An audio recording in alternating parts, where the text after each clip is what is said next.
एक लघु कथा सुने। शीर्षक है ईश्वर से कैसे जुड़ें। कहानी इस प्रकार है। रमेश अपने कमरे में बैठा हुआ एक नन्हे से दिए की रोशनी में अपने पुस्तक का अध्ययन कर रहा था। कुछ देर पुस्तक को पढ़ने के बाद उसे थकान होने लगी और उसने विश्राम करने के उद्देश्य से दिए को बुझा दिया। पर यह क्या? दिए के बुझने के बाद भी रमेश को अपने कक्ष में सभी ओर प्रकाश की अनुभूति हो रही थी।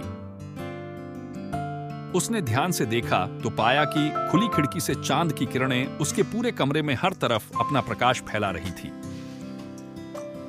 ओह, तो क्या दीपक की लौ बाहर के चांद के प्रकाश को कमरे में आने से रोक रही थी?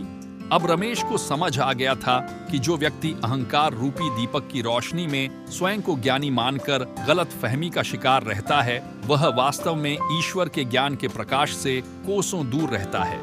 इस लघु कथा से हमें यही सीख मिलती है कि यदि आप ईश्वर से जुड़ने की इच्छा रखते हैं तो आपको अपने अहंकार का त्याग करना होगा।